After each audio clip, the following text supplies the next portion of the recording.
So a few years ago, I heard a colleague give a talk at a conference, and it had the same title as this, I Cannot Come Down. It was such an impactful talk for me that it's been percolating in my mind ever since that. So this week, I finally connected with her, and I asked her for her notes.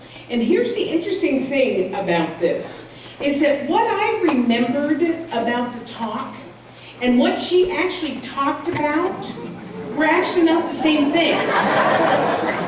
But this often happens in ministry. We ministers will give a talk and we think that it's about so-and-so, right? And then somebody will come through the line and say, oh my gosh, when you talked about such and such, it really spoke to me.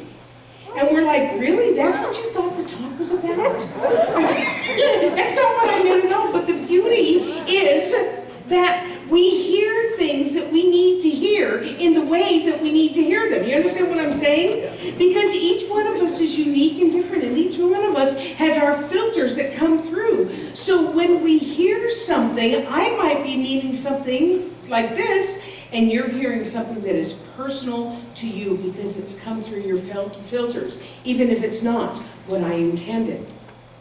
So today, what I want to explore, this is actually part of a, believe it or not, Old Testament quote.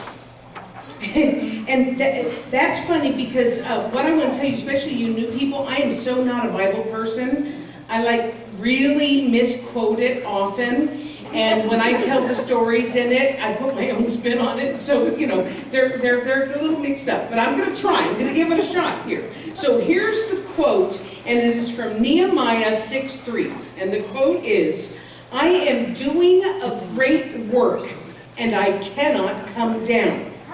Why should the work stop while I leave it and come down to you? Now this quote in and of itself is so meaty, and I could do a series of talks just on this quote alone, and I would never tell Nehemiah's story. However, in this case, Nehemiah's story is germane to what I want to talk about.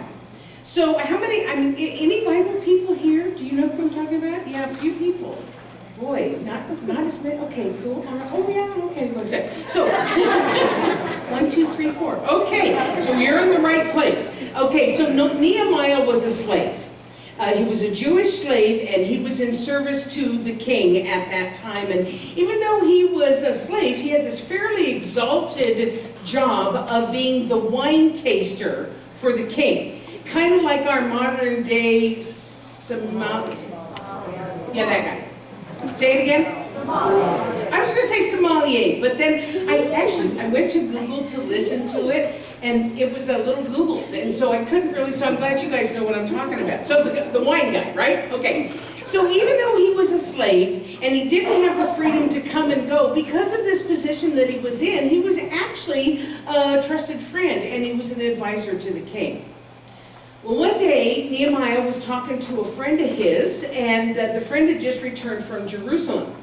And the friend told him that the protective wall around the city of Jerusalem had broken down because of years of neglect. And in some places, there wasn't a wall at all. And this was very common in those days to have like a wall around the city to keep everybody safe. Well, that wasn't happening now, and what the friend said was that there were marauders that were constantly coming into the city, and they were stealing from the people, and they were molesting them, and life was in general pretty terrifying. So because Nehemiah had a love for his homeland, he got permission from his friend, the king, and went to Jerusalem to assess the situation. How am I doing, Ty? Am I pretty good? Most major bits. Okay, so what he found when he got there was that, yes, indeed, the wall of the city had been broken down, and that it had been broken for so long that the people, they had been subjected to this kind of terror for so long that they didn't even know anything was wrong. They thought that was just how life is. Does this sound familiar to anybody? Yeah. Anybody know people who are living lives of fear and complacency? Mostly because they simply don't know that there is something else. They just think that's how life is. And as a result, that's how they see the world. They see the world as a fearful place, an untrustworthy place. You can tell these people because they use a lot of us versus them languaging. They did this. They did that to me. Very victim talk. You understand what I'm talking about? And because they're living in fear, they're not willing to do anything about it. They're just settling for life being the way that it is. They're victims in their own mind. We all know those people, don't we? We aren't those people, but we know those people. So that's basically what Nehemiah was coming up against, right? He was coming against people who were unhappy, but unwilling to change anything. However, he knew that there was something more to life than what he was seeing right there in front of him. He knew that he had a higher calling. He had something important to do. He was, as Reverend Michael Beckwith said, being pulled by a vision. So he committed to rebuilding the wall around Jerusalem. It was a big job. It was a daunting job. But he knew that it was his to do.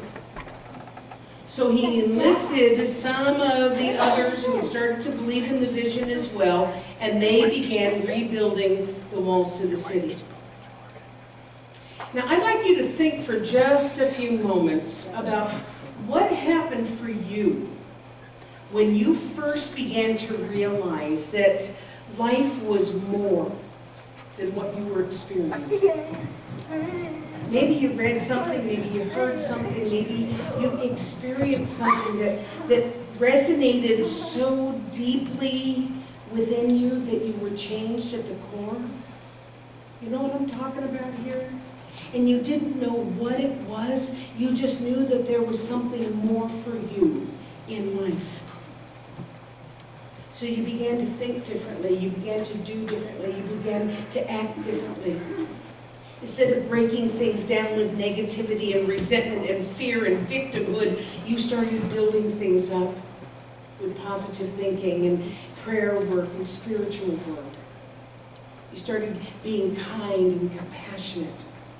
You started seeing the world differently because you were being pulled by a vision of living a fuller, happier, more expanded kind of a life. And nobody said this was easy. Nobody said changing at that level was easy. It is challenging and it is scary. And it is so rewarding. Everybody take a breath.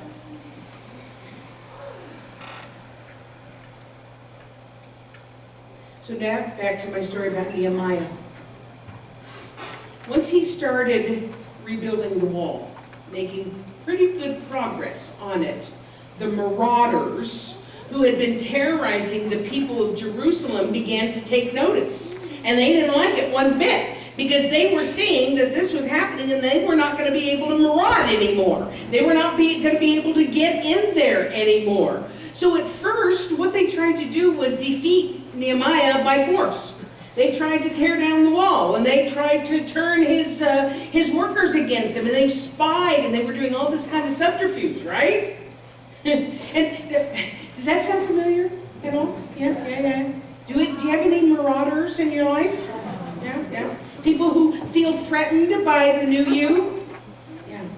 Those people who will do anything to keep life the way that it is. They'll use guilt, or they'll use logic, and they're pleading and threat, and intimidation and fear. Or am I the only one? In Nehemiah's case, the use of force didn't work. Because he was staying true. He was being pulled by that vision. He was staying true to his vision, and he was being supported by the universe to continue to do his work. So then the marauders changed tactics, and they tried to befriend him. They invited him to lunch. They were like, hey, come this is where the famous phrase comes from again. Nehemiah, who said, I am doing a great work, and I cannot come down. Why should the work stop while I leave it and come down to you? In other words, I am here doing God's work. I am doing what I've been pulled to do, and I am not going to interrupt what I am doing to come down to your level. And of course, all of this is metaphorical. You do understand the Bible is all metaphor, right? Not literal translations. Okay, yeah, okay, we know that. And just, like I said, just in that little thing, I cannot come down. There is enough talk, I could draw all kinds of conclusions to that. But the one that I want to focus on today is about keeping our thoughts and our actions high and on purpose. Not allowing ourselves to be drawn into the negativity of other people, especially those people who are living in fear. For instance, see if this sounds familiar to you. You came into this teaching and you liked it. You were hearing what resonated with you. And your friends and family freaked out. It's a cult. It's witchcraft. It's pagan. You're going to hell. You're being brainwashed. Anybody? Anybody? Yeah. Now, your friends and family were not doing it to be mean or hurtful. For many people, they're genuinely concerned with your welfare.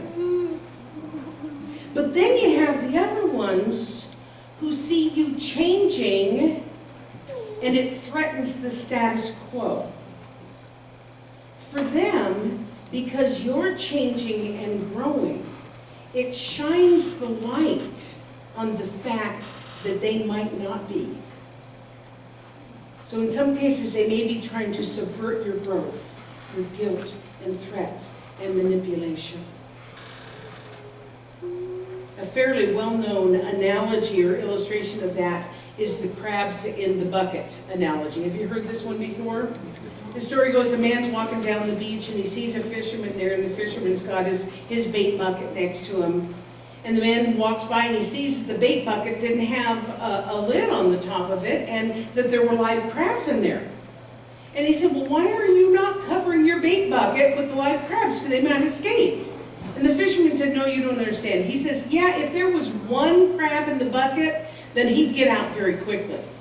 However, when there are a lot of crabs in the bucket, if one tries to crawl up the side, the others grab a hold of it and pull it back down. So that they're not going to share, so everybody shares the same fate, right? So again, your marauders, you know who I'm talking about, they may not be doing this on purpose. They may not be doing it to be mean. They're doing it because the world, as they know it, is being threatened.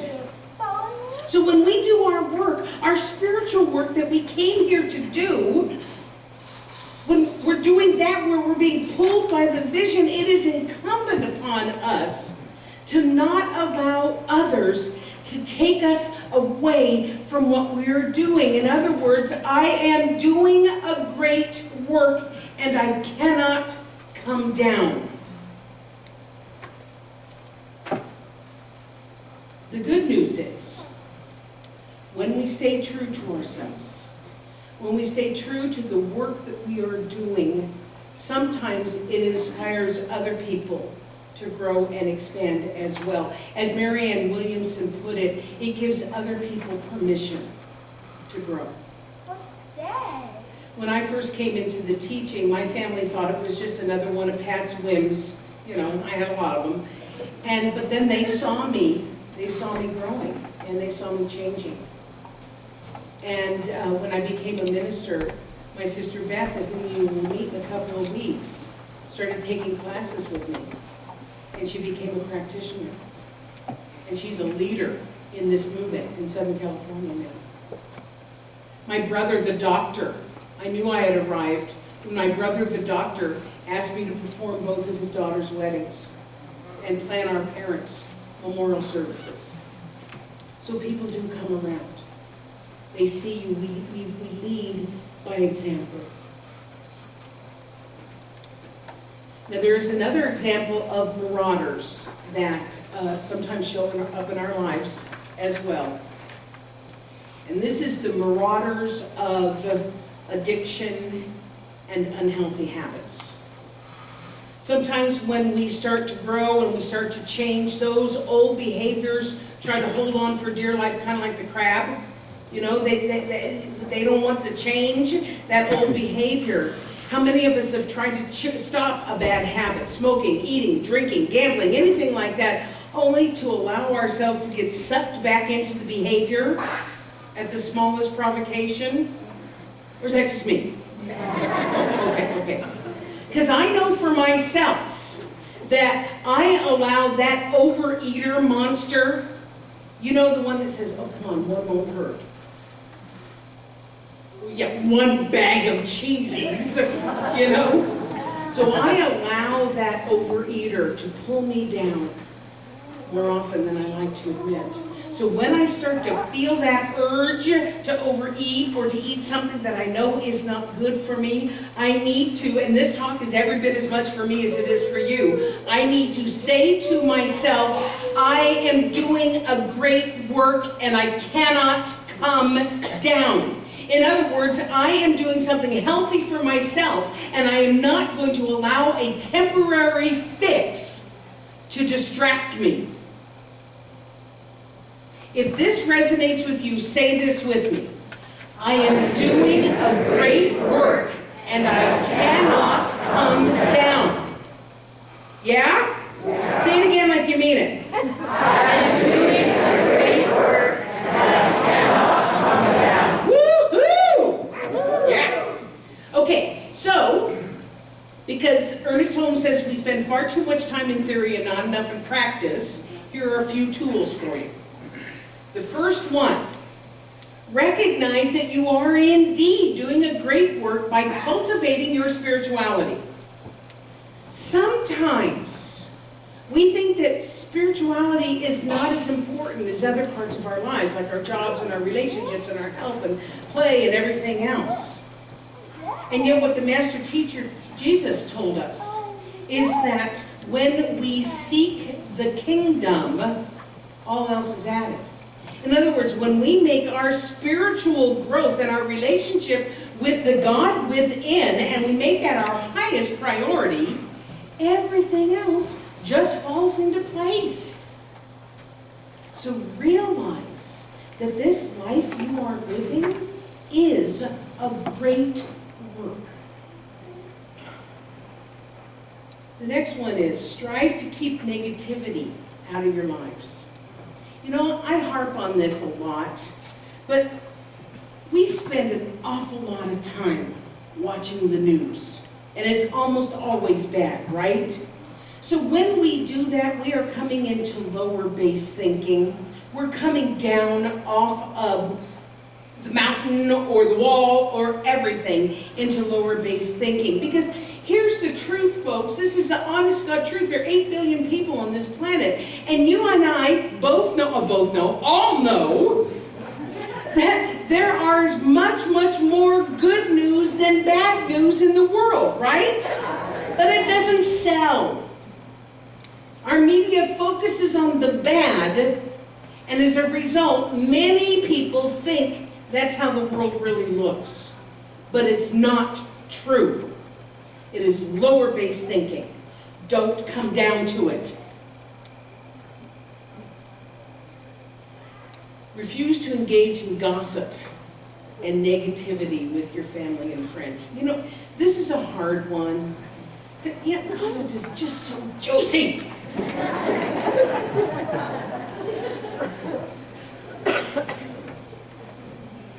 I know people who are accused of being Pollyanna because they choose to focus on those higher aspects of life. But remember that crab bucket analogy, right? Why allow others' negativity to keep you in a bucket so you're going to be sharing their same fate? Why not be Pollyanna and lift people up?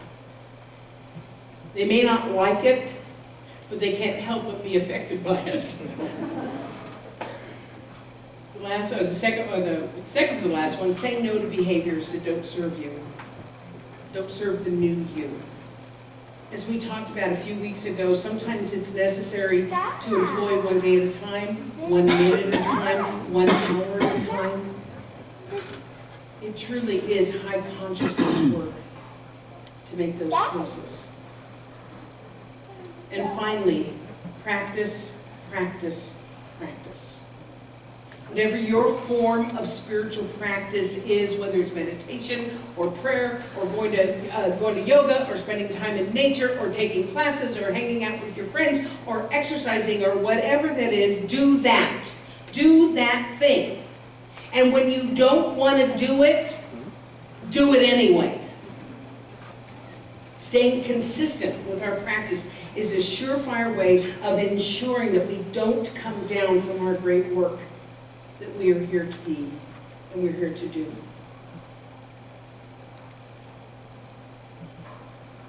Now you might be wondering, well, what is my great work? What is my great work? I don't have a great work. I'm just a regular person. Your great work, every one of you, every one of us, our great work is being the fullest, best, brightest, most joyful, most loving, happiest, healthiest, divine expression of God that you can be. There is no greater work than that. I love you, and so it is.